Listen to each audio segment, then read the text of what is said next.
बेरहमी से हर ले। रोज की तरह डॉक्टर साहब 2 बजे लंच के लिए क्लिनिक से निकले। उस वक्त यहाँ और कौन कौन था? जी बस मैं ही थी। सर मैंने तो कुछ लोगों का शोर सुना और नीचे आया और देखा डॉक्टर सरकार वहाँ गिरे पड़े हैं, बुरी तरह खून से लथपथ। अच्छा, आपने किसी अजनबी को बिल्डिंग के आसपास या घबरा कर भागते हुए? नहीं सर, ऐसा तो कुछ नहीं लगा मुझे। अच्छा, तुमने किसी भी अजनबी को देखा है इस बिल्डिंग के आसपास घूमते हुए? नहीं साहब। ठीक है, थैंक यू। यहाँ ऐसा कोई आया था जिसके ऊपर आपको शक हुआ हो? जी नहीं, ऐसा तो कोई नहीं आया था। डॉक्टर सरकार की किसी के साथ आपसे दुश्मनी थी? बिल्कुल नहीं सर, डॉक्टर सरकार एक बहुत भले इंसान थे। He was an angel।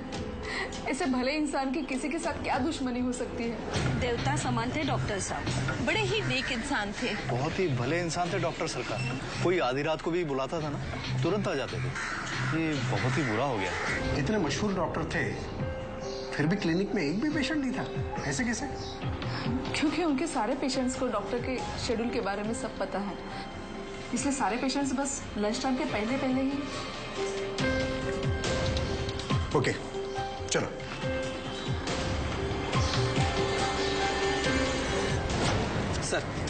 Sir मैंने बिल्डिंग में काफी लोगों से पूछताछ की, किसी ने कुछ नहीं देखा। कातिल डॉक्टर सरकार के शेड्यूल के बारे में अच्छी तरह से वाकिफ था। Yes sir. उसे पता था कि डॉक्टर सरकार ठीक 2 बजे क्लिनिक से बाहर निकलते हैं। आपने वॉचमैन से पूछताछ की? सर मैं साहब, हमारी सोसाइटी के अंदर तो कोई वॉचमैन है ही नहीं। क्या बात कर रहे हैं? एक था, लेकिन पिछले ही महीने सोसाइटी वालों ने उसे नौकरी से निकाल दिया क्योंकि वो ड्यूटी पे सोता था। एक बात हो सकती है, जो बाजू की बिल्डिंग का वॉचमैन है ना, शायद उसने कुछ देखा हो। रिचवाड़े जाओ, पता करो। Okay sir. चलो। क्या हुआ साहब? ड्यूटी पे सो रहा है? साहब क्या है कि खाना खाने के बाद थोड़ी सी आंख लग गई थी। अच्छा एक बात बताओ, दोपहर 2 बजे गोली चली थी, उसकी आवाज सुनी थी तुमने? वो गोली की आवाज थी साहब, मैं तो सोचा कोई पटाखा छोड़ रहा है। एक बात बताओ, उस बिल्डिंग के आसपास किसी अजनबी व्यक्ति को घूमते हुए देखा है तुमने? अजनबी? हाँ साहब, और 2 लोग मोटरसाइकिल से जा रहे थे। शक्ल देखी थी उसकी? शक्ल साहब वो गंदा सा कपड़ा पहने हुए थे।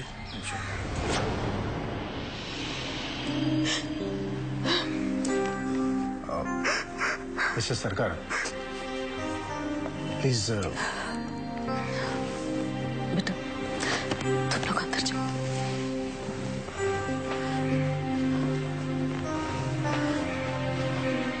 डॉक्टर सरकार के बारे में हमने भी सभी से यही सुना है।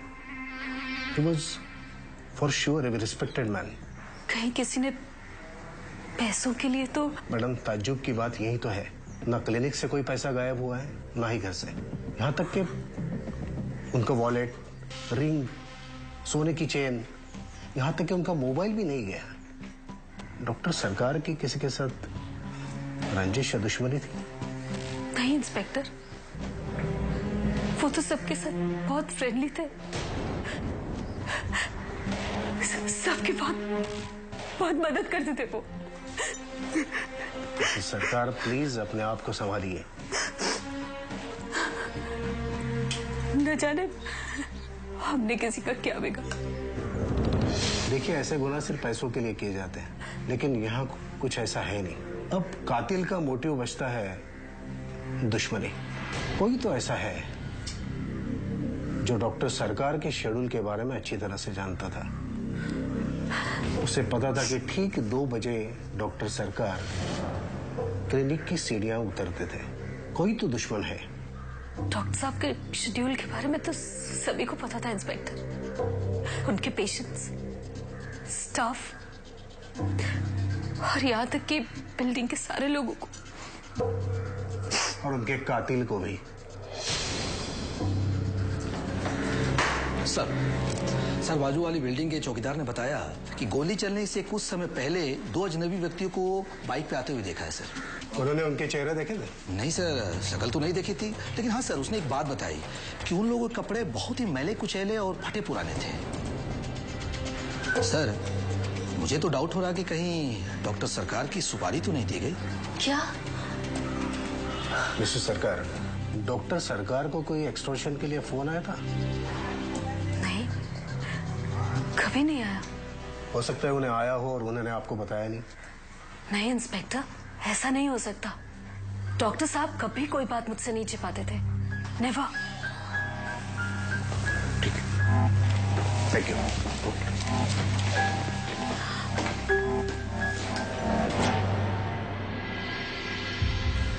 समझ में नहीं आ रहा है चक्कर क्या है। ना कोई कैश गायब है, ना कोई एक्सटॉर्शन का कॉल आया हुआ है, फिर भी एक भले आदमी को कोई।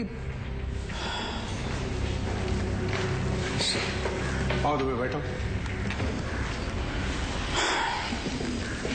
सर, मुझे तो ये पक्का कॉन्ट्रैक्ट किलिंग का केस लगता है सर। डॉक्टर सरकार की जरूर किसी ने सुपारी दी है। लेकिन मिसेस सरकार तो कह रही थी उनकी किसी के साथ दुश्मनी नहीं थी, फिर उनकी सुपारी कोई क्यों देगा? सर, बड़े लोगों की बड़ी बड़ी बातें होती हैं। अगर ये कोई एक्सटॉर्शन केस नहीं है तो फिर हो सकता है ये कोई प्रॉपर्टी मामला हो, या फिर मनी मैटर भी हो सकता है, या फिर प्रॉपर्टी रीडेवलपमेंट सर। सर, आजकल मुंबई में बहुत सारी बिल्डिंग्स रीडेवलपमेंट में जा रही हैं और डॉक्टर सरकार की जो बिल्डिंग है वो पुरानी है, शायद उनके ख्यालात की तरह। सर, कहते हैं कि पिछले 30 सालों से वे इसी क्लिनिक में प्रैक्टिस करते थे। सर मुझे तो ये फिर कोई प्रोफेशनल राइवलरी लगती है, क्योंकि डॉक्टर सरकार एक बहुत बड़े कार्डियोलॉजिस्ट हैं मुंबई के। पूरे मुंबई में सभी बड़े हॉस्पिटल उन्हें इमरजेंसी में बुलाया करते थे सर। ऐसा भी हो सकता है कि कोई दूसरे डॉक्टर ने जलन के मारे। नहीं था, लेकिन क्यों? पुलिस को अब यही पता लगाना था। तुम्हें कुछ मिला? नहीं सर, अभी तक तो कुछ नहीं। मैंने शहर के सारे ब्लैक लिस्टर्स के प्रोफाइल्स चेक किए, मगर इनमें से ऐसा कोई भी नहीं जो मैले या फिर फटे कपड़े पहनते हो। सर, यह है डॉक्टर सरकार की पोस्टमार्टम रिपोर्ट।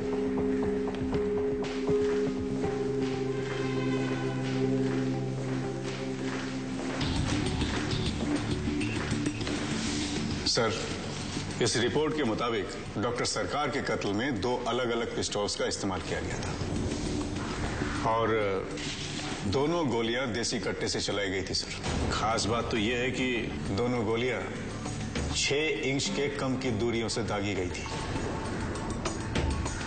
इसका मतलब ये दोनों प्रोफेशनल किलर नहीं है। क्या मतलब सर? देसी कट्टे, यानी कि उनके पास गन या पिस्तौल खरीदने के लिए भी पैसे नहीं थे। क्लोज रेंज से फायर, वो भी दोनों का एक साथ, यानी उनका निशाना भी पक्का नहीं था। फटे पुराने कपड़े ये साबित करते हैं कि वो बहुत छोटे लेवल के और कच्चे खिलाड़ी हैं। लेकिन सर, ऐसे लोगों को ढूंढना बड़ा कठिन काम होता है, क्योंकि ना तो इनका कोई रिकॉर्ड होता है और ना कोई lead. Deshpande, yes sir. Extortion वाली बात तो मुझे वीक लग रही है जी। और सोसाइटी रीडेवलपमेंट वाली बात तो क्लियर हो चुकी है जी। अब रही प्रोफेशनल राइवलरी। उन सब डॉक्टर्स की एक लिस्ट बनाओ जिनको डॉक्टर सरकार की मौत से प्रोफेशनली फायदा हो सकता था। जी सर। हो सकता है उनमें से ही किसी ने उनकी सुपारी दी हो। Deshpande, yes sir. कट्टा बेचने वालों से कुछ पता चला? सर, मेरे इन्फॉर्मर्स काम पे लग गए हैं। कल सुबह तक मुझे कुछ ना कुछ लीड मिल जानी चाहिए। क्लियर? Okay sir.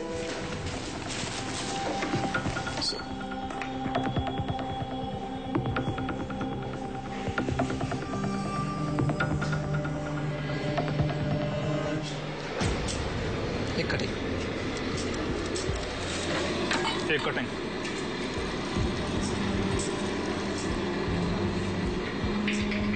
जल्दी कर।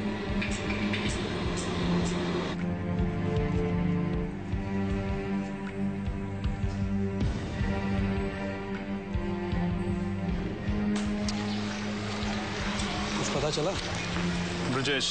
ब्रजेश यादव भाई खाला में छोटे मोटे धंधे करता है सीडी के। वाइस पिछले हफ्ते 2 जन को कट्टा बेचा है। बारगांव का पार्टी है। पहली बार माल खरीदा है। मुझे कैसे पता कि पहली बार माल खरीदा है? यादव बोला मेरे को। धंधे का कद्दू नहीं मालूम उन लोगों को, तभी तो 1,500 के कट्टे का 3 देके गए उसको। चल पता बोल।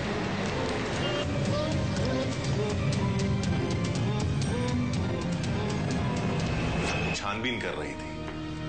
लेकिन अब उनकी उम्मीद का सिर्फ एक ही आसरा था। अपराधियों ने जो सस्ते हथियार खरीदे और इस वारदात में इस्तेमाल किए, वही उन तक पहुंचने का रास्ता दिखा रहे थे।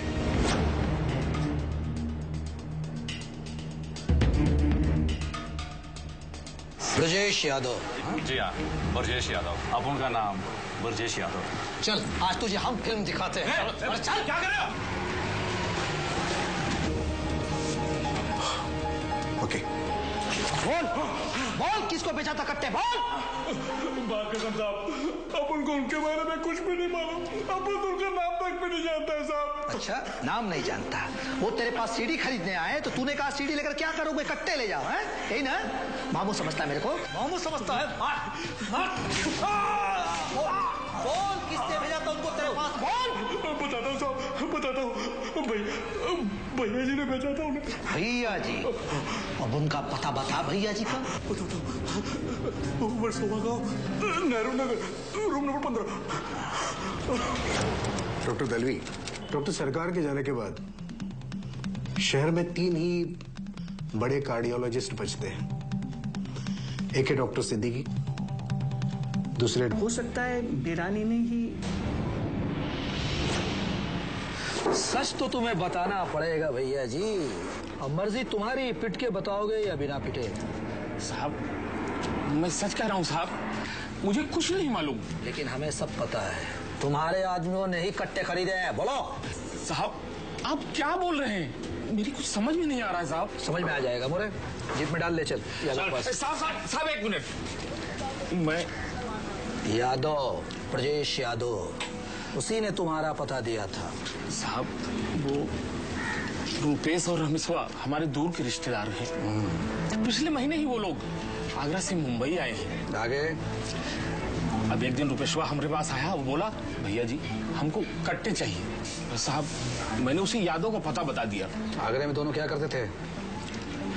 साहब, रूपेशवा तो बदमाश किस्म का आदमी है। हमने तो ये भी सुना है साहब कि 3-4 लोगों को मार के आया है वो। और दूसरा? और साहब रमेश, वो तो बच्चा है साहब, 20-22 का होगा, बेरोजगार है साहब।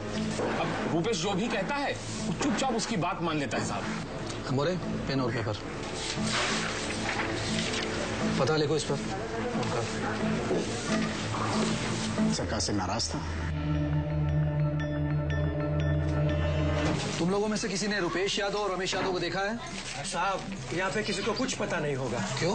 क्योंकि उनके बारे में कोई कुछ जानता ही नहीं। कब आते हैं, कब जाते हैं, किसी को कुछ नहीं पता साहब। आखिरी बार कब दिखे थे? पता नहीं साहब। परसों देखा था मैंने, एक बड़ी सी कार आई थी उनको लेने के लिए। कैसी कार? सफेद रंग की थी। नंबर याद है तुम्हें? नहीं साहब, नंबर तो याद नहीं है, लेकिन हाँ, कार के पीछे लकी लिखा हुआ था। लकी? कई दिनों तक सबूत।